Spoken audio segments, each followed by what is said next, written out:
Hello friends, आप सभी का मोस्ट वेलकम है आपके अपने यूट्यूब चैनल विजेता कुल में।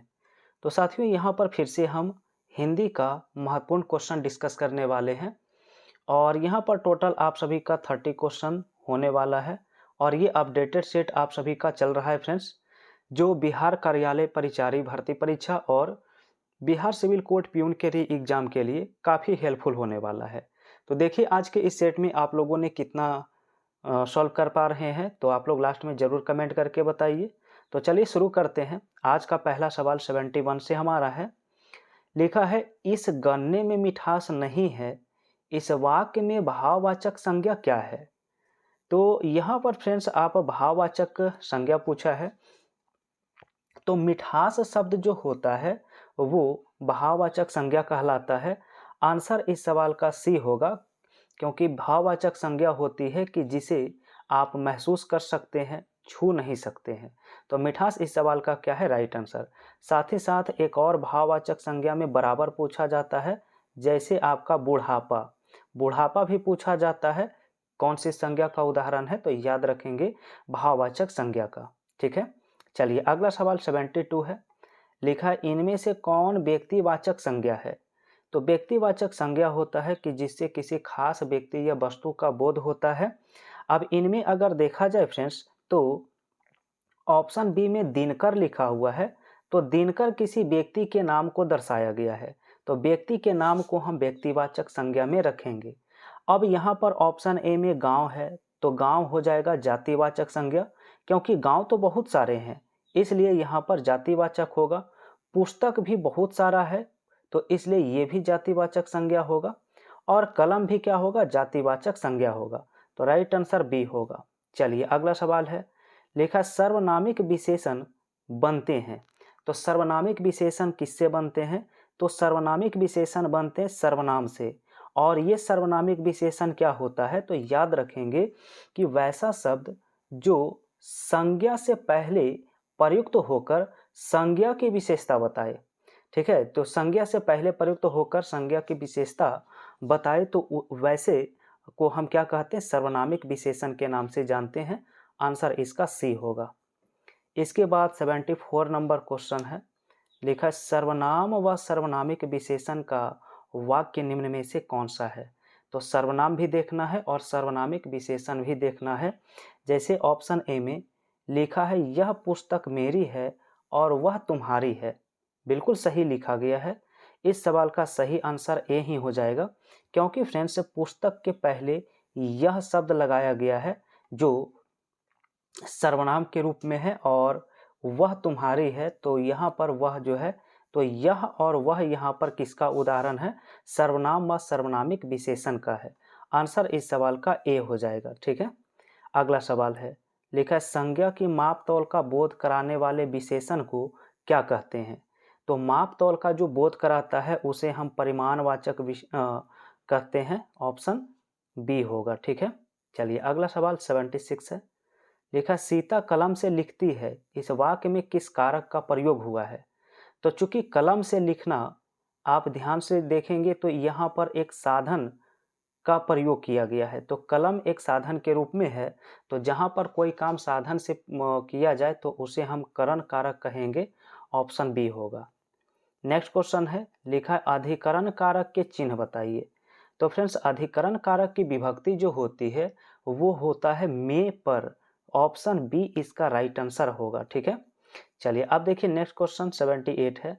लिखा है, मैंने रमेश को मारा था, वाक्य में भूतकाल का कौन सा भेद है?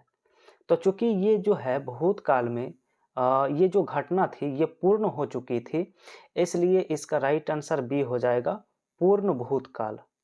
अगला सवाल है। लिखा है, निरोग शब्द में उपसर्ग बताइए। तो फ्रेंड्स निरोग को अगर आप लिखेंगे तो यहाँ पर नी शब्द जो आएगा वो उपसर्ग के रूप में इस्तेमाल होगा। इसका राइट आंसर डी करना होगा, नी करना होगा। ठीक है, नेक्स्ट है।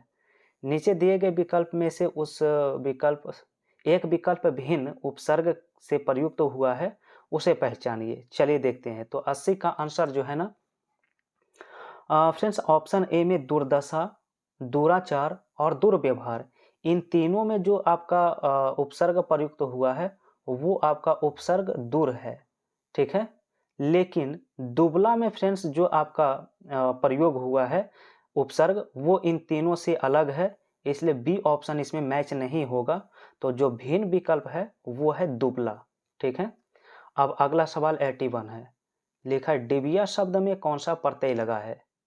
तो फ्रेंड्स ध्यान देंगे, डिबिया में ईया प्रत्यय लगा हुआ है, ऑप्शन बी राइट होगा, ठीक है। अब इसके बाद नेक्स्ट क्वेश्चन 82 है। अब 82 में सवाल लिखा है कि परि प्लस छेद बराबर परिच्छेद में कौन सी संधि होगी। तो 82 का आंसर सी होगा, यहाँ पर व्यंजन संधि। नेक्स्ट लिखा यशोदा का संधि विच्छेद करिए क्या है, यशोदा। तो यशोदा का होता है यशः जोड़ द, ऑप्शन बी। और नेक्स्ट क्वेश्चन 84 है, लिखा निम्न में से सही कथन का चयन करिए, इनमें से कौन सा कथन सही लिखा गया है, ठीक है। पहला है कि द्वंद्व समास में दोनों ही पद प्रधान होते हैं, बिल्कुल सही लिखा गया है, ठीक है। दूसरा है तत्पुरुष समास में दूसरा पद प्रधान होता है, तो फ्रेंड्स ये भी सही है, ठीक है। इसके बाद लिखा अव्ययी भाव समास में प्रायः पहला पद प्रधान होता है, बिल्कुल यहाँ पर एक से अधिक उत्तर आपका मैच कर रहा है, इसलिए इसका राइट आंसर डी करना होगा, एक से अधिक उत्तर यहाँ पर राइट हो रहा है, ठीक है। अगला सवाल लिखा है कि नवरत्न में समास बताइए क्या है। तो फ्रेंड्स नवरत्न, नव का मतलब 9 होता है और 9 यहाँ पर संख्या को दर्शा रहा है, इसलिए इसे हम द्विगु समास के नाम से जानेंगे, ठीक है। क्वेश्चन नेक्स्ट है, लिखा है जो अच्छा बोलता है इसके लिए एक शब्द बताइए। जो अच्छा बोलता है उसे हम सुवक्ता के नाम से जानते हैं, ठीक है। वहीं वाचाल लिखा है तो याद रखेंगे जो अधिक बोलता है उसे हम वाचाल के नाम से जानते हैं। और अगला सवाल 87 में कहा है कुलांगार शब्द के लिए उचित वाक्यांश का चयन करिए। तो कुलांगार का जो होता है वो होता है अपने ही कुल का नाश करने वाला, अपने ही कुल का नाश करने वाला, ठीक है। नेक्स्ट है, लिखा निम्न में से कौन सी वर्तनी की दृष्टि से शुद्ध शब्द है। तो 88 में आशीर्वाद लिखना कौन से ऑप्शन में सही है। तो आशीर्वाद लिखना बी ऑप्शन में बिल्कुल राइट है। नेक्स्ट सवाल है फुर्तीला का सही वर्तनी क्या है। तो फ्रेंड्स फुर्तीला में जो सही वर्तनी यहाँ पर बनता है वो ऑप्शन सी में है, फुर्तीला, ठीक है। क्योंकि यहाँ क्वेश्चन में जो छोटी मात्रा है उसे बड़ी मात्रा में लिखना चाहिए था। आइए अगला सवाल 90 है, लिखा निम्न में से शुद्ध वाक्य का चयन करें। यहाँ पर क्या होगा 90 का राइट आंसर। पहला महादेवी एक प्रसिद्ध कवि थी। तो फ्रेंड्स महिला के लिए कवि शब्द लिखना गलत है, यहाँ पर महिला के लिए होना चाहिए कवयित्री। क्या होना चाहिए, कवयित्री। दूसरा अभी 4 बजा है, तो यहाँ पर भी गलत है, होना चाहिए अभी 4 बजे हैं। क्या होना चाहिए, 4 बजे हैं। जबकि ऑप्शन सी में है सीता घर पर नहीं है, ये सेंटेंस बिल्कुल सही लिखा गया है, इसका राइट आंसर सी होगा। चलिए नेक्स्ट क्वेश्चन है, लिखा है मारा गया हाय वह शुद्ध कीजिए क्या होगा। अब ये जो वाक्य लिखा है इसके शब्दों का अरेंजमेंट सही से करके लिखना होगा। तो सही अरेंजमेंट इसमें सी बनेगा, हाय वह मारा गया, इस तरह से इसका प्रयोग करना सही होगा। नेक्स्ट 92 है, लिखा असंगत या बेमेल शब्द का चयन करें, इनमें से कौन सा असंगत है, ठीक है। तो फ्रेंड्स इसमें आपका ऑप्शन ए में रोष, कोप और अशोक, ये तीनों एक जैसे अर्थ देते हैं, बट यहाँ पर ऑप्शन सी में अमर्ष जो लिखा गया है तो ये बिल्कुल इनसे डिफरेंट हैं, अलग है, तो ऑप्शन सी होगा, ठीक है। और नेक्स्ट क्वेश्चन 93 है, लिखा पर्वत का पर्यायवाची शब्द बताइए क्या है, ठीक है। तो पर्वत का पर्यायवाची शब्द याद रखना है पहाड़ होता है, शैल होता है, ऑप्शन सी इसका राइट हो जाएगा। नेक्स्ट लिखा पाताल शब्द का उचित विलोम शब्द क्या है। पाताल, तो पाताल का उल्टा याद रखेंगे क्या होता है, आकाश होता है, क्योंकि आकाश का उल्टा पाताल। नेक्स्ट क्वेश्चन, लिखा सुंदर शब्द का सही विपरीतार्थक शब्द क्या होगा, यानी सुंदर शब्द का उल्टा शब्द। तो सुंदर का उल्टा शब्द असुंदर होता है, ऑप्शन नंबर डी, ठीक है। नेक्स्ट लिखा है खाक छानना, इसका अर्थ क्या है। तो फ्रेंड्स खाक छानना मतलब है दर दर भटकना, ऑप्शन सी। इसके बाद 97 कहा है ऊंट के मुंह में जीरा का अर्थ बताइए। तो ऊँट के मुंह में जीरा मतलब होता है बहुत बड़े को बहुत थोड़ा देना। नेक्स्ट, रामचंद्र शुक्ल के द्वारा रचित कविता की परख निबंध का मूल भाव क्या है? तो 98 का राइट आंसर जो है सी होगा, कविता का मूल्यांकन करना। और अगला सवाल आप सभी का 99 है।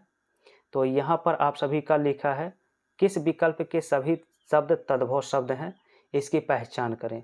तो सभी के सभी जो तद्भव हैं वो ऑप्शन डी में है, छकड़ा, काजल और खेत। और आज का अंतिम प्रश्न जिसका आंसर आप सभी को कमेंट में बताना है।